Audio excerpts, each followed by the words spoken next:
of Tom and Allie.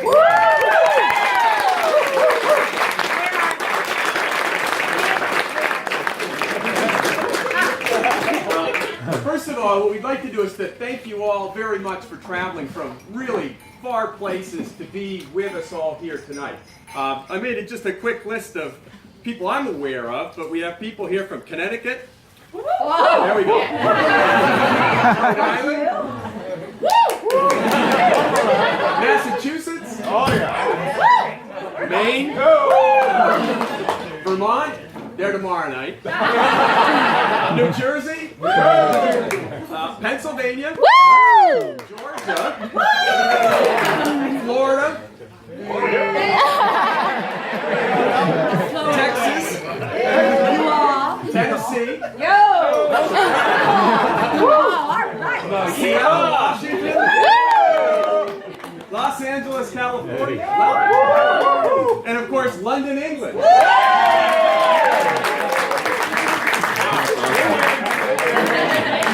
So Cape Cod has always been a special place for our family. In fact, Martha and I were married here 31 years ago.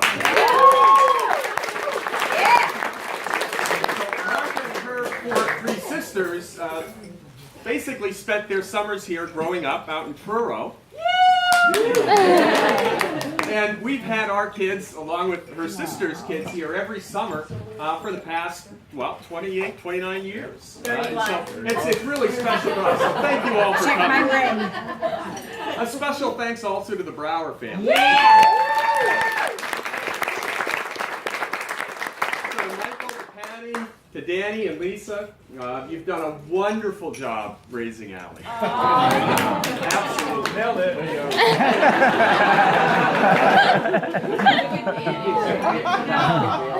And we're also very thankful for the fact that you've assimilated our family into your family. So thank you very much. Very. Now I know that weddings usually are all about the bride. But I thought, it might be nice to give at least a couple of anecdotes about how I knew that Tom was all in on his wedding. And this all starts in Florence. So Tom's grandfather was a huge proponent of study abroad programs. And so, of course, we were as well. So we were constantly on Tom. Really, you have to, at some point in time, study abroad. Tom's having none of this. I don't want to do that. And he really wasn't all that excited about it until most of the guys who are now in the wedding party decided, yeah, let's go to Florence. Tom's like, all right, I can handle that. So the second Tom gets in Florence, we have computer problems, we have cell phone problems, communication problems all over the place. So we had a lot of difficulty kind of communicating, although Tom was able to communicate the need for additional funds to travel. That got it.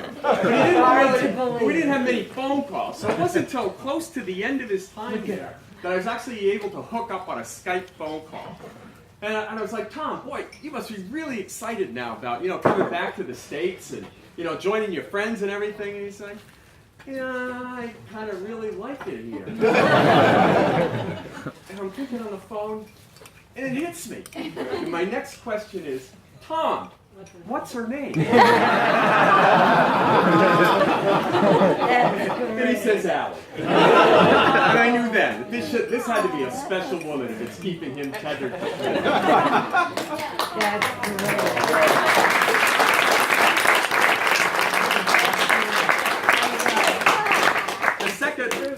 The second anecdote relates to, and of course it has to relate to, the New York Yankees. Yeah.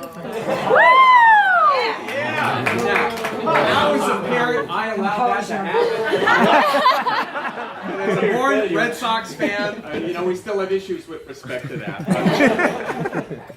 So at this point in Tom and Allie's relationship, Tom's in Connecticut, Allie's in Philadelphia, and Tom hasn't seen Allie in several weeks, and of course Nick calls, and Nick, this is, I believe, July 9th, 2011. Nick has tickets to the Yankee game, And it's not just the Yankees game, because at this point in time, Allie's in Philly, Tom's up in Connecticut, Derek Jeter has 2,998 hits. Nick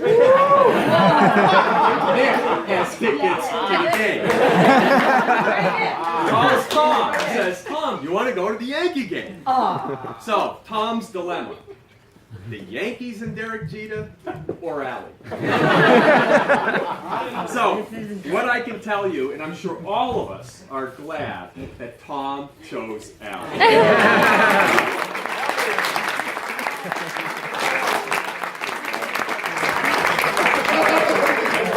So, what did Tom miss? Derek Jeter goes 5 for 5. Tom went 10 for 10. Hit number 3,000 is a home run.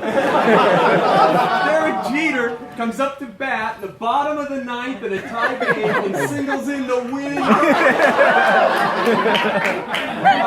Probably one of the most significant games in the last decade.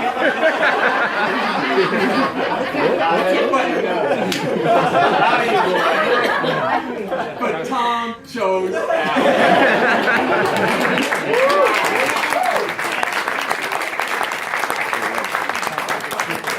So fast forward 5 years, and here we are.